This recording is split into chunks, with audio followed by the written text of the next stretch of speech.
Okay, welcome back. We've got the market, which is now doing pretty well. I mean, 45 points higher. And there is some more activity in IT. There is a 1.6% gain in the Nifty IT index. Autos are doing well with about a 0.8% gain as well. Let's talk about the market structure itself. This is a topic which I have sort of come back to over the last 1 year, 1.5 years.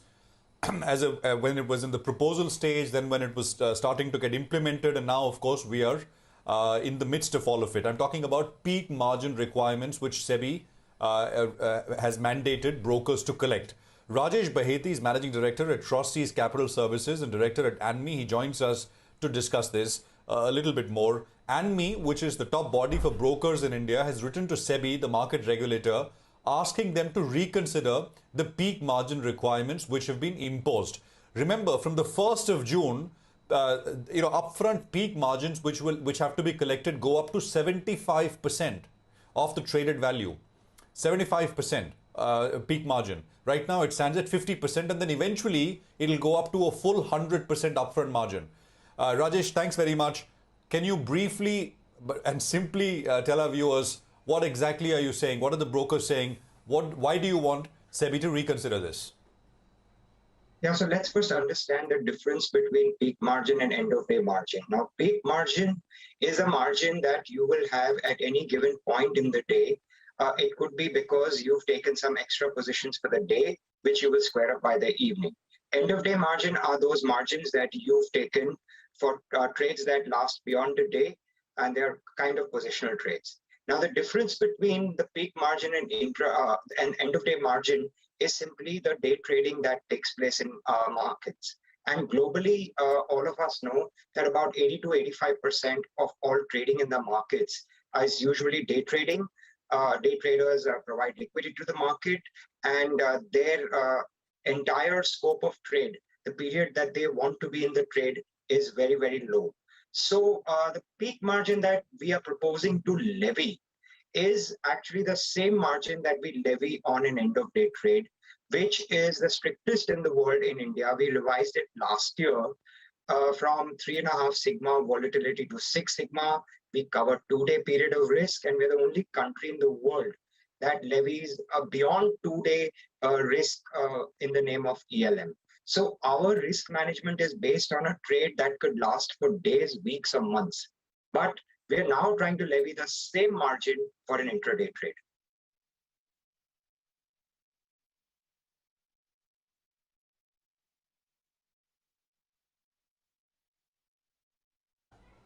Right. Rajesh, so, in the presentation, that the letter that you've sent to SEBI has some calculations as well, right? In terms of, you've looked at real world market trading data, and you're basically saying that collecting peak margins would be far in excess of what is actually required to cover the risk at hand. Could you tell our viewers those numbers?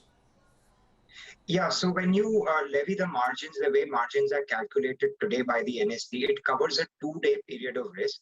And the ELM, or the exposure margin that we levy, is obviously to cover the beyond 2-day period. What does 2-day comprise of? It comprises of today's open to close, the gap between today's close and tomorrow's open to close, and then the gap between tomorrow's close and day after open. So ostensibly, this is the kind of risk statistically being covered by the margin. In a day trade, it's a very simple open to close risk at best. That is assuming you start at 9:30 and you close at 3:30. But most day trading positions come in sometime during the day and leave beyond the end of day. So we actually measured the movement of the Bank Nifty, which is the more volatile of the two indices, for each of these buckets. And we came to the realization that the intraday movement for only the today's open to close risk is actually 31% of the entire bucket that covers today, tomorrow, and the gap trade risk that NSE covers by the current margin. Forget the ELM. ELM is not even part of this calculation. So 31% adequately covers the risk for day trade, which effectively becomes 100% of risk coverage based on NSE's own formula for the span. So if you charge 100% collection, because I mean, what you're collecting right now is 1/3, it effectively will mean 300% margin collection for what effectively could be day trades. That is the point, isn't it? Absolutely. Absolutely. If margins are supposed to be linked to the risk of the trade, then yes, we are going to be collecting 300% excessive margins than what is required for an effective day trade, or what you call peak margin.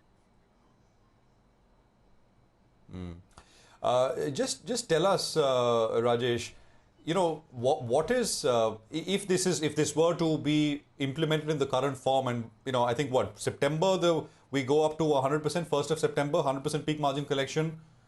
In Yes. your opinion, and the you've looked at this data as well. What's the consequence going to be in terms of trading behavior, investor behavior, if any? So I'd like to explain it with an example. Let's say you go to a bank for a loan, for a 1 rupee loan. But the bank says, the minimum amount of security that we take is 100, and you can take either a 1 rupee loan, or you can take your loan up to 50 rupees. But the security that you need to provide is 100. Now, what's going to happen? There will be a good chance that people who would otherwise have taken a 1 rupee loan will say, with the security we are paying is 100, might as well take a 50 rupee loan. Same thing is going to work out here. When you're paying a margin that is really levied for a trade that is supposed to be in the market for days or weeks, but as a day trader, you've been told to pay the same margin. Obviously, you're likely that some of these trades, which otherwise would have been a day trade carrying low risk, you would convert them into positional and long-term trades and expose yourself to a much higher risk. That it does make sense. Rajesh, have you heard back from the regulator? Where do these discussions stand? Okay, so the one problem we are facing right now is because there is a lockdown largely, imposed across the state. We've not been able to get in touch with the regulator. We've asked for a Zoom-style meeting, and we hope the regulator will give us that.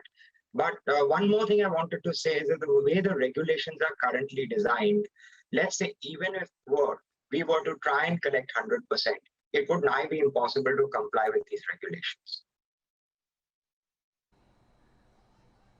It would be. Okay. All right. Rajesh, once you do get in touch with the regulator and are able to sort of get some feedback in terms of what the regulator is thinking on the matter, or if at all they are in the mood to reconsider, we'll have you back on. For now, thank you very much for joining us and explaining your point.